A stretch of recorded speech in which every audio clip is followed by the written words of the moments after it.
Good. Well, as you know, we're in the Fishers of Men series, and Pastor Lannon's been talking about this for the last 3 weeks, and they're all available on their website and our app. You can check those out if you missed any of them or if you want to watch them again. And can I just take a second, and how great is our app and our website? Like, seriously, how high quality is that? And I just want to honor Josh and Becca for putting that together, because that thing is excellence. And if you don't use that, if you haven't downloaded the app yet, you got to check that thing out, because man, that thing looks so sharp, and our website is so good, and just all the media can be available there, and all the different things you can do on that. So make yourself available to that, because it is worth it and it is excellent. So this morning we're talking about being fishers of men, and I want to talk to us today about what it could look like to be an invitational church. And so I want to get some dialogue going this morning. So this is going to require some participation. Is that okay? I'm going to ask a few questions and get some conversation going before we get started. So the first question I have is, why invite someone to church? Why? What's that? To feel loved. So that we feel loved, or so they feel loved? So that they feel loved. Okay, what else? Discovery. Oh, good. Why invite someone to church? To experience God's presence. Okay? Relationship. What else? You're like, I didn't come to church to participate, I just came to sit and listen. Experience family. Good. You hear the gospel, yeah. Hear the good news. 2 more. Peace of his presence, yeah. Good. 1 more. What's that? Friendship, yeah. Good. Okay, so would we agree those are all good things? Yeah, we're in consensus there, okay? To experience family, experience God's presence, discover who he is, hear the gospel. So the next question is this, and what stops us from inviting people to church? Because those are all good reasons why we should invite someone to church. So what stops us? Fear of man? Stigmatism, yeah? What did someone say at the back? Being Canadian? Sorry, just want to invite you to, sorry, you're probably busy on Sunday. Sorry, I just want to quickly invite you. Sorry. I know you're busy right now. I know you got to go. What else? What else stops us from inviting people to church? Fear of rejection. Good. What else? Lack of faith. Yeah, embarrassment. Anything else? We make assumptions about what they believe. Interesting. Good. So we came up with a really compelling why we should invite people to church. And then we have all these reasons why we don't invite someone to church. I want to highlight something. The reason that we want to invite people to church is about them. Agreed? But often the reason we don't is because of us. So we have this really compelling reason why people should come to church, why we should invite them to church. But the thing that stops us is us. That's a problem. We get in our own way of this incredible reason why someone should come to church. And the reason they don't get to experience all of those things that we just said is because of us, because we get in our way. If you got your Bibles this morning, have a look in the book of John, chapter 1.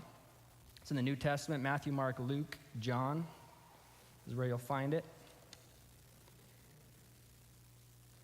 John, it'll be on the screen as well if you don't have your Bibles, but John chapter 1, verses 43 to 50 is the text I want to look at this morning. The next day, Jesus decided to go to Galilee, and he found Philip and said to him, "Come, follow me." Philip was from Bethsaida, Andrew and Peter's hometown. Philip went to look for Nathanael and told him, "We have found the very person Moses and the prophets wrote about. His name is Jesus, the son of Joseph from Nazareth." "Nazareth," exclaimed Nathanael. "Can anything good come from Nazareth?" "Come and see for yourself," Philip replied. As they approached, Jesus said, "Now here is a genuine son of Israel, a man of complete integrity." "How do you know about me?" Nathanael asked. Jesus replied, "I could see you under the fig tree before Philip found you." Then Nathanael exclaimed, "Rabbi, you are the Son of God, the King of Israel." Jesus asked him, "Do you believe this just because I told you I had seen you under the fig tree? You will see greater things than this." It's an interesting passage, hey? So, how did Jesus invite people? What did he say? Come and follow me. That's how Jesus invited his disciples. Now, just before I get into this, I just have this one quick thought that I wanted to throw out there. I wonder, we know that Jesus had 12 disciples, right? The 12 that were following. I wonder if Jesus invited more than 12. Or if he batted 1,000 and they all said yes. I don't know. I just wonder. I'm just going to throw that out there. So Jesus invites Philip to come and follow him. And that encounter with Jesus seems to immediately cause him, I got to go tell somebody else. And so he goes and finds Nathanael. Nathanael questions the invitation because he hears that Jesus is from Nazareth. And he's like, Leduc? What could possibly come out of Leduc? Right? It's kind of got that feel to it. I mean, a lot of good things could come out of Leduc. You're looking at one right now. So, just saying. Born and raised, so. And then Jesus tells him that he saw him sitting under a fig tree before Philip found him. And that's all Nathanael needed. That revelation was enough for him. He's like, what do you mean? How did you saw me under the fig tree? I'm in. And then Jesus is like, you thought that was good. You thought that was cool that I could see you under the fig tree? You ain't seen nothing yet. Come follow me. And he does. See, our responsibility is to invite people to come and see so that Jesus can invite them to follow him. And that's exactly what Philip did. He's like, come and see. Nazareth, come and see. Gateway, come and see. Right? Come to Gateway. Yeah, come and see. Nathanael was given the invitation to come and see, and that encounter with Jesus made him want to follow him. See, the skeptic turned into a disciple when he had an encounter with Jesus. And I wonder if the skeptics in our community would turn into disciples if they could have an opportunity to have an encounter with Jesus.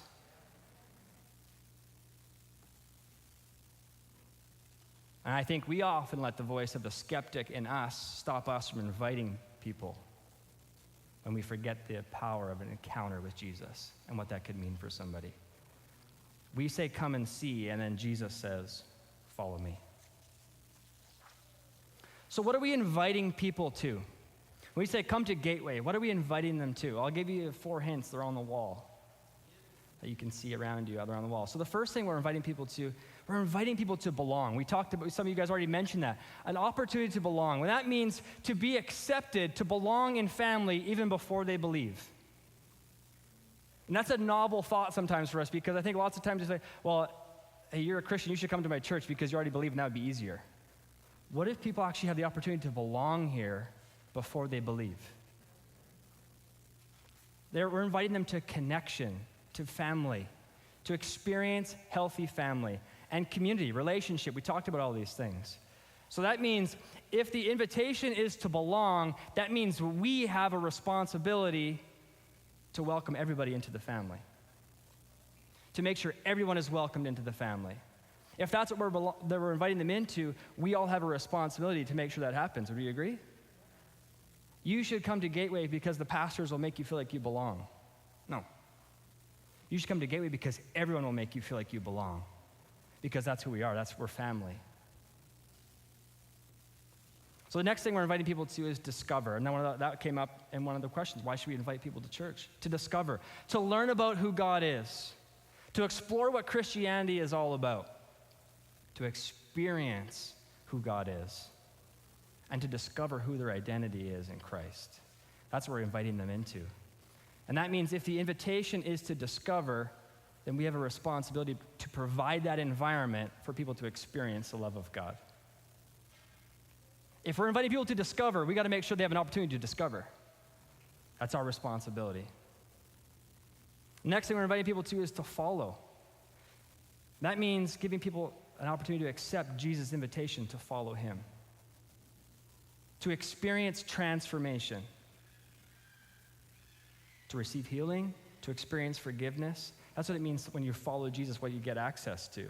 And so if the invitation is to follow, then we have a responsibility to make sure that people have the opportunity to hear and respond to the gospel. Come to Gateway because you can learn to follow Jesus. What does that mean? I don't know. We don't talk about it. No. We talk about it, and we give people opportunity to respond and to follow Jesus. And then finally, thrive, to experience new life, to discover their destiny, to be activated in their gifting, and then to invite others to belong. And so if the invitation is to thrive, we have a responsibility to make sure that people are equipped and activated into who God has called them to be. And that's why we have some of the ministries that we have, the gifts class, the men's, women's ministry, youth, all these different things, because they're opportunities for people to learn how to thrive in life. And that's what we're inviting people into.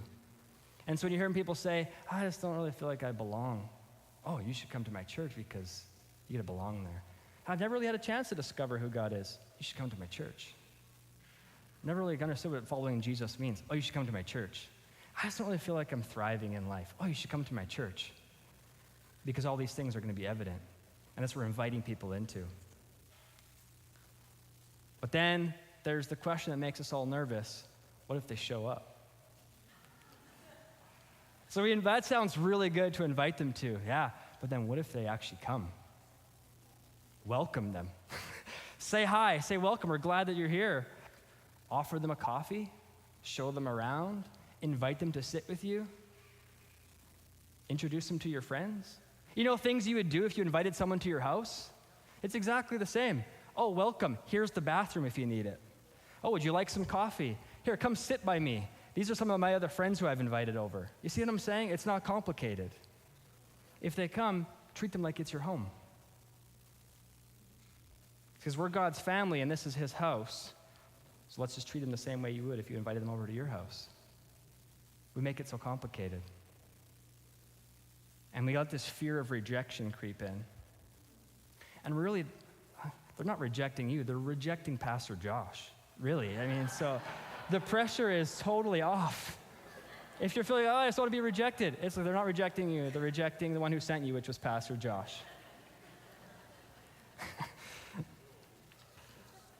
You know, sometimes I think we make it complicated or we don't do it, we don't invite because we're maybe just not super confident in our own relationship with God.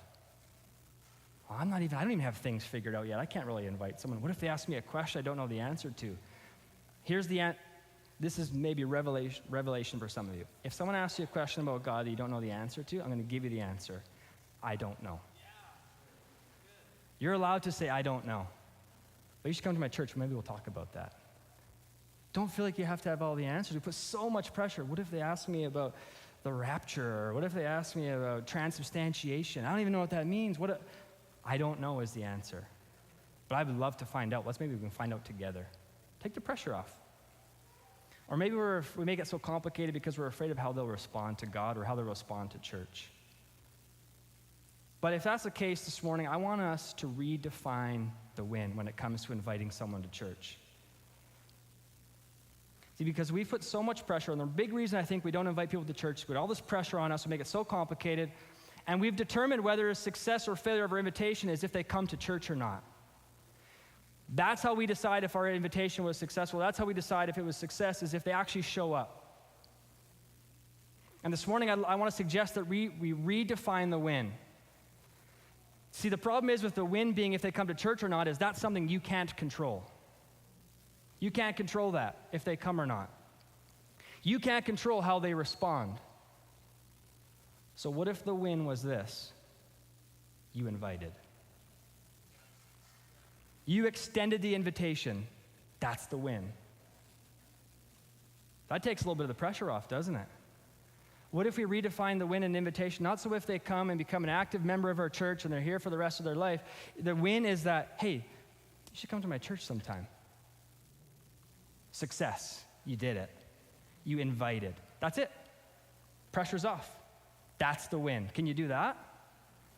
Does that feel different than what if they say no? Doesn't matter. Your win was you invited. That was success for you. If they come, well, that's great. But the win is that you invited. Pastor Devin and I went to this, the district put on a training event about becoming an invitational church. And the guy who was doing the presentation said, we have this tendency to do what he called catastrophizing. I'd never heard that word, but apparently it's a real term because I have the definition for it. The definition of catastrophizing is this. It's a way of thinking called a cognitive distortion. A person who catastrophizes usually sees an unfavorable outcome to an event and then decides that if the outcome does happen, the result will be a disaster. Anybody guilty of that one? In life, inviting whatever, it's just like we get this catastrophe that, oh, if I invite them, they're probably going to call me an idiot, and then they're probably going to say their church is stupid and God's stupid, and we just have worst case scenario, right? And then they're never going to want to talk to me again. They're going to probably just wish they never even met me. What a catastrophe. And that's what, so we're like, well, I better not ask them because I don't want to experience that catastrophe. So I just won't, right? Because we've got this disaster.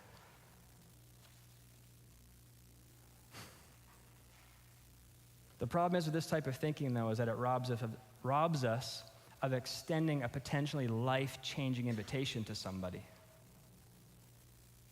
Because we've created a catastrophe in our mind, we rob somebody of a life-changing invitation. And what a shame that would be. So let's reframe our thinking to make the invitation the win, not their attendance in church. So let me ask you a question. If we all started thinking this way, and go, hey, I can do that. I can invite people to church, and that's it. That's all I have to do is invite.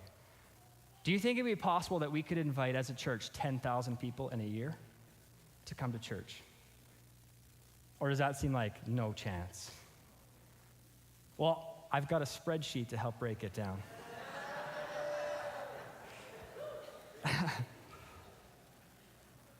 So, let's say, it's funny, in pre-service prayer, John Owens goes, you're not preaching about finances again, are you? I was like, no, but I do have a spreadsheet. So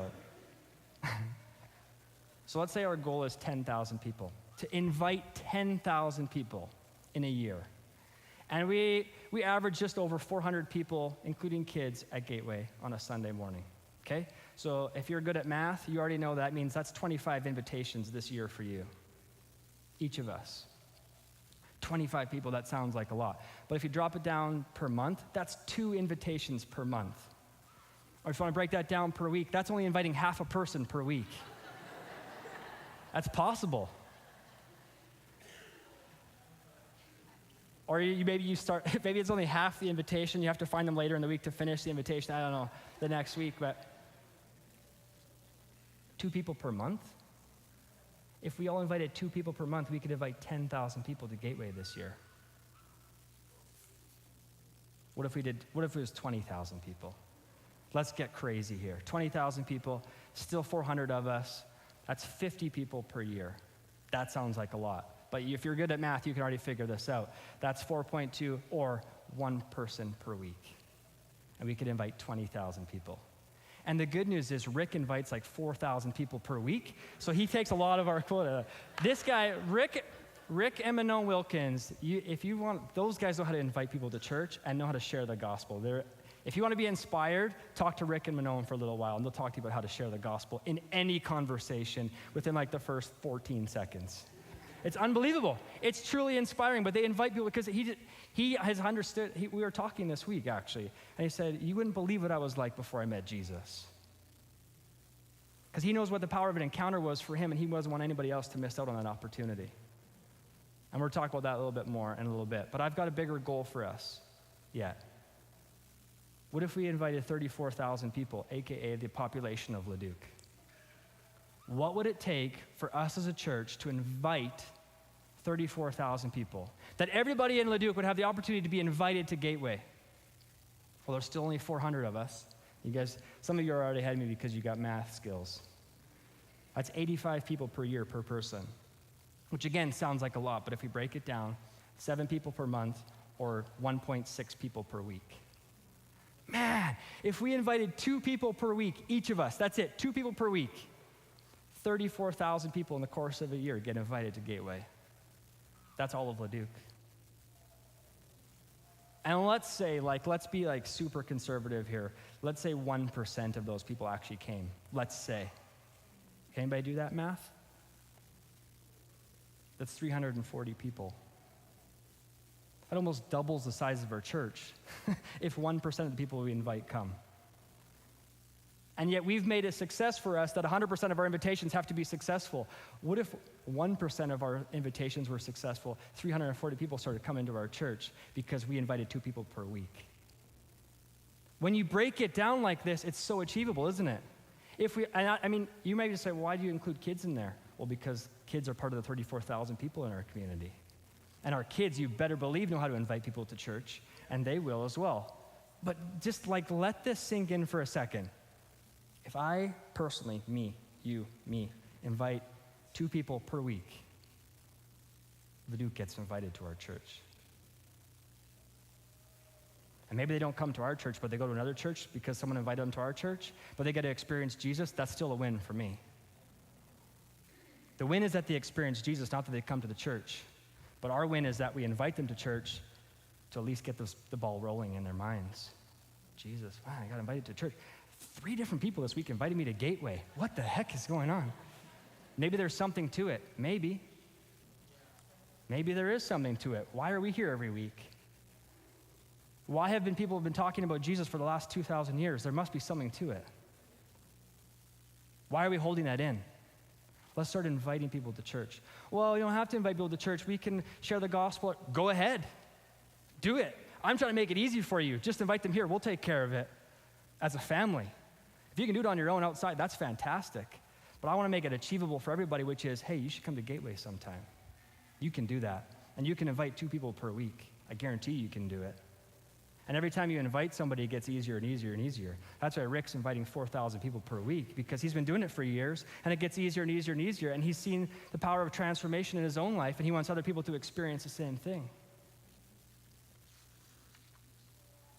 So my question, and I kind of referenced this already, but how are we going to stay motivated for a whole year to keep inviting our 2 people per week? I think our motivation can be found in a Japanese art called kintsugi. Yeah. Who knows about kintsugi? Who's heard? Devin, you can't. Put up your hand. Anybody else familiar with kintsugi? Do you know about it? You do? Awesome. That's amazing. So here's what kintsugi is. It's a Japanese process of repairing broken pottery. And it translates this: golden joinery. The teaching behind it is that broken objects are not to be hidden, but rather displayed with pride. With kintsugi, not only is the broken pottery put back together, it actually highlights the broken pieces and adds more value to the original piece. The way it's done is they put the broken pieces back together with liquid gold, liquid silver, or lacquer dusted with powdered gold. And here's a couple pieces of what it looks like. Isn't that amazing? That's kintsugi. Those were broken pieces of pottery that have been put back together using this method. Those are beautiful, wouldn't you say? And if you didn't know those were, you might just think that's how it was supposed to be. That's a beautiful piece of pottery. I didn't know it was broken. See, every repaired piece is now unique, and the repairs actually become something beautiful to be displayed rather than hidden. But in our culture, nothing seems to be made to last anymore, including our relationships even sometimes. Things are rarely repaired. We just throw it out and get a new one. That's our culture. It's broken, toss it, get a new one. But you can see how this art, this kintsugi, translates to our lives. We recognize that we're broken, and we often try to hide it. We're broken. Admit it, you're broken. You were broken. But we like to hide that so people don't get to see it. So we, like this pottery, break it, well, get it away, put it away. No, kintsugi says put it back together and it's beautiful after. Because here's the thing, we've been broken, but God has redeemed our brokenness. And that redemption of our brokenness is not something to be ashamed of. See, when we highlight our redeemed brokenness, It shows other people the potential of having their brokenness redeemed. When we share our story of how God has redeemed us, that gives other people an opportunity to see, hey, maybe I could have my life redeemed. But we don't show it like in Kintsugi, where it gets displayed, the brokenness, and it actually becomes beautiful. Culture says throw it away, discard it. But Jesus says, come to me if you're broken so I can redeem you, so I can put you back together. We sang about it earlier. The interesting thing here is that with Kintsugi, it doesn't make the piece look exactly like it did before. And likewise, our redemption that Jesus has given to us doesn't put us back exactly like we were before. It makes us a new creation. That pottery now is a new creation. It doesn't look just like it did before. That's a new creation. And as we're broken, as things go on in our lives, and then we experience the redemption that Jesus offers, we're now a new creation. And we don't have to be ashamed of it. We can actually highlight that and say, I was broken, my life looked like this, but then I had an encounter with Jesus because someone offered me the opportunity to come and see. Jesus said, follow me. He put me back together, and now I'm a new creation, and I want everybody to see it. I'm not ashamed of this. And this is available to you. If your life is broken, he loves to put us back together. And he redeems us. And he doesn't put us back the way we were. He puts us back better, with more value, because he redeems. He joins us back together. And now we can show people how God has redeemed our lives and offer other people the invitation to experience the same thing. And we can do that twice a week.